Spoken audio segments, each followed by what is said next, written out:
我以前是木工师，制沙发、制家具、制啥的，现在又成了枣鱼师了。咱卖的枣鱼大多数都是2到2半一个，能大，净鲜鱼做的也卫生也好吃。大爷，为啥这个鱼头都炒上来？这觉得我姐创意的这个方法，看了就像仰望星空的鱼。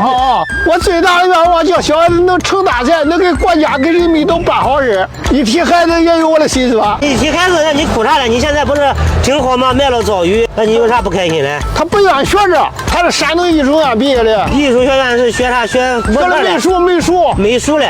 那他的爱好是画油画。那你叫他画枣鱼啊？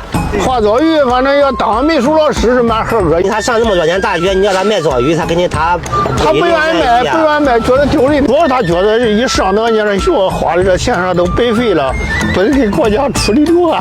哥哥老板快过来，请你年后大发财，家家人给我添财。